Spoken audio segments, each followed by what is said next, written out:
Press the bell icon on the YouTube app and never miss another update. मेरे जितने भी दोस्त हैं जो स्टॉक मार्केट में काम करते हैं उन लोग ने मुझसे धीरे धीरे कहना स्टार्ट किया है कि यार सिल्वर खरीद ले गया, सिल्वर खरीद ले गया। मैं न्यूज देखता हूँ, न्यूज के अंदर आजकल सिल्वर के बारे में बात कर रहे हैं, तो बहुत सारे लोग सिल्वर के बारे में बात कर रहे हैं। ऐसा क्या हो गया यार, रातों रात की लोग सिल्वर के बारे में बातें करने लग गए हैं और कह रहे हैं कि सिल्वर जो है अब सोना बन गया है। तो मैंने सोचा चलो अब जरा इस पे तहकीकात करें और समझने की कोशिश करें कि क्या एक्चुअली हो रहा है सिल्वर के साथ। तो भैया देखो, मेरे को तो यार सिल्वर देखने में बड़ा अच्छा लगता है ना, उसका व्हाइट कलर मेरे को बहुत पसंद है और इसलिए मैं ऑलरेडी सिल्वर के अंदर निवेश करता भी हूँ। लेकिन क्या बदला है मैं आपको जरा वो बता। उससे पहले एक बार जरा देखिए, वो एक आर्टिकल भी दिखा दूं ताकि आपको यकीन भी हो कि भाई जो हम बात क्या कर रहे हैं। ये आर्टिकल मैं देखो पढ़ के नहीं बताऊंगा, आप खुद से देख लेना। इकोनॉमिक्स टाइम्स का ये आर्टिकल है, वो बोल रहा है व्हाट इज री igniting the demand for silver. मतलब ऐसा क्या है जिसकी वजह से डिमांड बढ़ रहा है सिल्वर के अंदर। कुछ इसके इंपॉर्टेंट अंश जो है मैं आपको ऐसे ही बता दूं कि भाई देखो, ये बोल रहा है कि सिल्वर के अंदर ना हमेशा से डिमांड रहती है, लेकिन जब ये पॉलिटिकल प्रॉब्लम्स होते हैं तो सिल्वर और गोल्ड जो है सेफ हेवन हो जाते हैं। मतलब जब भी निफ्टी गिर रहा होता है किसी भी वॉर की वजह से, तो गोल्ड और सिल्वर जो है ये सबसे अच्छे एक हेवन हो जाते हैं। लोग इन्वेस्टर इसको खरीदने की कोशिश करते हैं। तो गोल्ड तो बहुत अच्छा था, लेकिन पिछले कुछ समय से सिल्वर परफॉर्म नहीं कर रहा था। ऑल ऑफ अ सडन अभी सिल्वर परफॉर्म कर रहा है। तो उसका क्या कारण है? उसका एक कारण तो जैसे हम सब जानते हैं, जो प्रॉब्लम चल रहे हैं वो, और अभी जो इलेक्ट्रॉनिक व्हीकल्स आने वाले हैं उसके अंदर सिल्वर को यूज किया जा रहा है डिकार्बनाइजेशन के लिए एंड इलेक्ट्रिफिकेशन प्रोसेस के लिए सिल्वर का यूज हो रहा है। तो उसकी वजह से उसका डिमांड बढ़ गया है। और अगर मैं इंडियन बात करूं तो हमारे यहाँ फेस्टिवल सीजन हैं, धनतेरस, दिवाली, बहुत सारी चीजें आ रही हैं, तो बहुत सारे लोग सोना चांदी में निवेश करते हैं। तो इसकी वजह से एक इंडियन मार्केट में भी डिमांड बढ़ रही है। तो ये तो देखो फंडामेंटल बात हो गई कि भाई क्या है क्या नहीं है। चार्ट में भी देखते हैं यार कि मतलब सच्ची में कुछ बदला है या सिर्फ हवा हवाई बातें हो रही है। चार्ट पे देखते हैं फटाफट। ये देखो, ये जो चार्ट है, पहले किसका चार्ट है वो समझो। ये चार्ट है आईसीआईसीआई सिल्वर का। ये है क्या? सिल्वर कमोडिटी है, तो लोग अगर किसी को सिल्वर खरीदना है तो कमोडिटी मार्केट से खरीदना पड़ता था। लेकिन आज के जमाने में अब आपको ये करने की जरूरत नहीं है। अब आप सिल्वर के अंदर शेयर मार्केट में यानी कि स्टॉक मार्केट में भी निवेश कर सकते हैं इक्विटी के माध्यम से। आपको कमोडिटी में जाने की जरूरत बिल्कुल नहीं। आप टाइप करें आईसीआईसीआई सिल्वर, आपको मिल जाएगा। और इसका प्रेजेंट प्राइस जो है वो कुछ 62 रुपीज 78 पैसे का है। यानी कि एक शेयर आपको 62 रुपीज 78 पैसे का मिलता है। ठीक है, तो मैं उसके चार्ट को, आईसीआईसीआई सिल्वर के चार्ट को यूज कर रहा हूं ताकि आप इसको समझ सके। तो पहले हमने ये क्लियर कर लिया किसके चार्ट को देख रहे हैं। ये मंथली चार्ट है आईसीआईसीआई सिल्वर का। तो देखिए, आईसीआईसीआई सिल्वर में कंटिन्यूअस गिरावट हो रही थी। आप देख रहे हैं कंटिन्यूअस गिरावट हो रही थी। लेकिन पिछले पिछले महीने और इस महीने दो ग्रीन कैंडल बने हैं। पिछले महीने और इस महीने दो ग्रीन कैंडल बने हैं। यार ये जो है ना, ये क्या है? ये है पियर्सिंग लाइन। क्या है ये? Piercing line, candlestick pattern piercing line है। पियर्सिंग लाइन में कैसे काम करते हैं? इसके ऊपर आप बाई करोगे और यहां पे आपका स्टॉप लॉस हो जाएगा। तो पियर्सिंग लाइन का कंफर्मेशन है और ये आपको बाई की सलाह दे रहा है। ठीक है, क्लियर है? ये बातें समझ में आ गई। नाउ अगर मैं यहां पे लेट्स से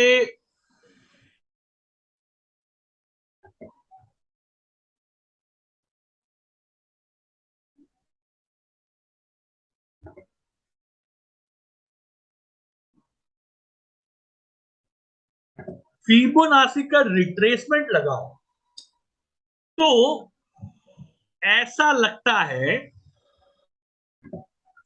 कि एटलीस्ट हम 61.8% का अगर मैं रिट्रेसमेंट देखता हूं तो मुझे 69 के लेवल तक प्राइस एक बार आ सकता है, या अगर मान लो मैं 50% का भी रिट्रेसमेंट देखता हूं तो प्राइस जो है 66 के करीब करीब आ सकता है, अगर मैं फिबोनाची के हिसाब से बात करूं तो। ठीक है, ये आपको एक बार देखने को मिल सकता है, ये जो मूव आपका ऊपर जा रहा है यहां तक आपको लेके जा सकता है। अच्छा, अगर डिमांड एंड सप्लाई करें तो देखिए मुझे ये सप्लाई जोन लगता है,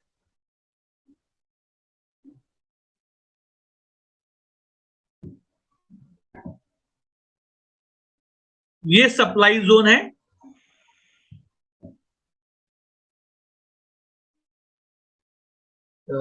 थोड़ा सा प्रॉब्लम हो रहा है। हाँ, ये देखिए परफेक्ट, ये मेरा सप्लाई जोन है और इसके अंदर आपको सप्लाई देखने को मिलेगी, सप्लाई यानी कि बिकवाली देखने को मिल सकती है अगर मैं डिमांड एंड सप्लाई का कॉन्सेप्ट यूज करता हूं।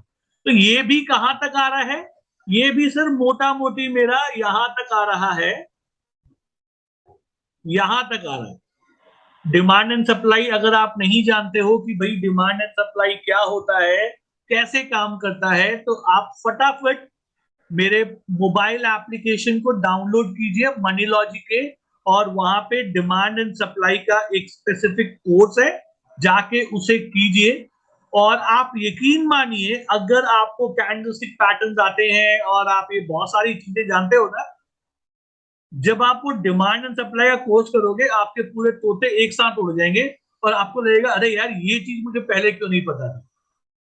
और अगर आपको आता है डिमांड सप्लाई, बहुत अच्छी बात। तो मनी लॉजिक का ऐप आप डाउनलोड कर सकते हैं प्ले स्टोर से, आईओएस के लिए भी है, एंड्रॉइड के लिए भी है। तो ये आपका लेवल क्या है मैं आपको दिखा दूं, ये आपका लेवल करीब करीब आप समझें 66 का लेवल है। तो मतलब अभी हम 62 के करीब करीब है, तो मैं 66 तो एक्सपेक्ट कर ही रहा हूं, है ना, मोटा मोटी हम लोग 62 एक्सपेक्ट कर रहे हैं।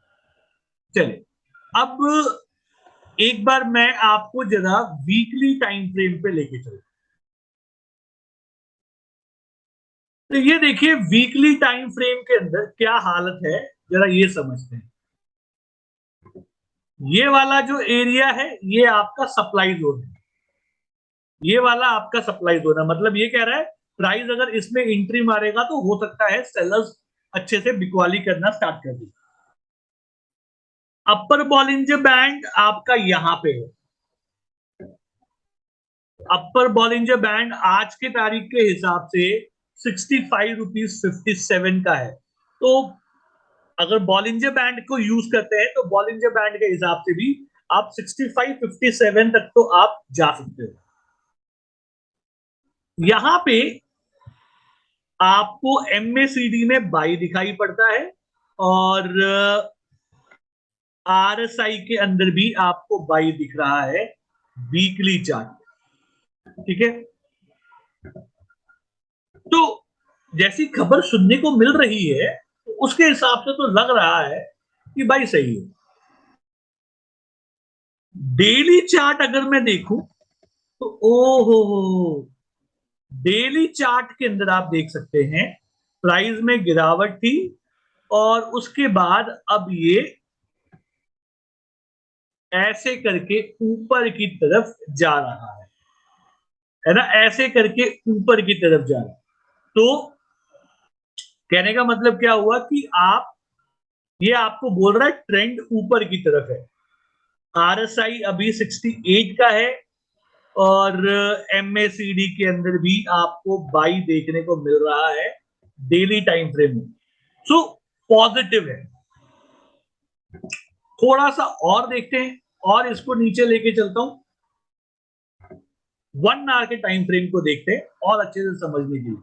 तो यार 1 आवर टाइम फ्रेम में अगर मैं इसको देखूं तो ये सारे मूविंग एवरेज के ऊपर ट्रेड कर रहा है।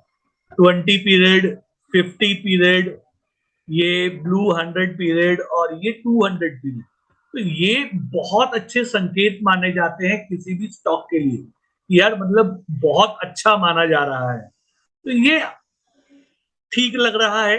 ओके, मेरे को लगता है कि ऐसे कंडीशन पे लोअर बॉलिंजर बैंड जो है उस पे आपको नजर रखनी चाहिए, कभी इसके करीब करीब मिल जाए तो बाई करना अच्छा रहेगा, अच्छा रहेगा। तो ओवरऑल मेरे को सिल्वर के अंदर डेफिनेटली लगता है कि यार यहां पे मौके हैं, डेफिनेटली मौके हैं।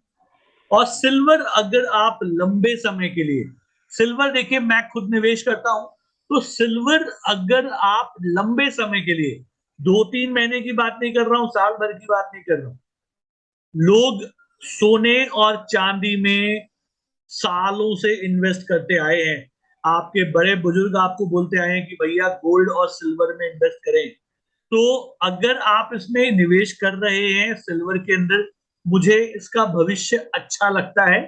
लेकिन पहले एक बार हम यहाँ पे 66 के लेवल के करीब करीब या 69 के लेवल के करीब करीब एक बार आपको प्राइस मिलता है, तो एक बार यहां से निकल जाए। उसके बाद हम अगर फिर से देखिए, फिर से सप्लाई जोन के ऊपर जाना शुरू करते हैं, ये सप्लाई जोन को ब्रेक करते हैं, तो मैं बोलूंगा फिर आप फुल फ्लेज एंट्री ले लें। लेकिन अगर फिलहाल के लिए मेरे को ऐसा लगता है इन लेवल्स के करीब करीब आप एक बार अपना माल काट लें तो अच्छा होगा। माल काटने से मेरा मतलब पूरा माल ना काटे, अप्रोक्सीमेटली आप 70 to 80% माल काट सकते हैं, 20% माल छोड़ दीजिएगा इस लेवल के ऊपर। इवन दो कितनी भी अच्छी रैली आपको बाहर सुनने को मिल रही हो, यहाँ पे इन लेवल्स पे अगर इसमें पता है क्या होता है, सिल्वर के अंदर आप जब मॉर्निंग में सो के उठोगे ना तो आपको ये बहुत फ्लक्चुएशन इसमें ज्यादा होता है। तो आपको जब उठोगे तो 9:50 पे जब मार्केट ओपन होगा तो हो सकता है आपको 70 के करीब करीब दिख रहा हो, है ना, 70 के करीब करीब दिख रहा हो और उसके बाद धीरे धीरे धीरे नीचे आ जाए। तो आप एक बार अपने माल को वहां पे 70 to 80% वहां पे एग्जिट कर लें, 20% रखिए, 20% आप होल्ड करें, लेकिन 70 to 80% आप इस लेवल पे निकालें। ये मेरी सलाह रहेगी। बाकी जैसा आप खुद ठीक समझें या आपका फाइनेंशियल एडवाइजर से आप अपनी सलाह ले सकते हैं। ठीक है, तो आज के लिए इतना ही। कोई सवाल है आपको तो आप मुझसे कमेंट बॉक्स में पूछ सकते हैं। फिर आप लोग से बहुत जल्दी मुलाकात होगी, तब तक के लिए सीखते रहिए, कमाते रहिए, खुश रहिए।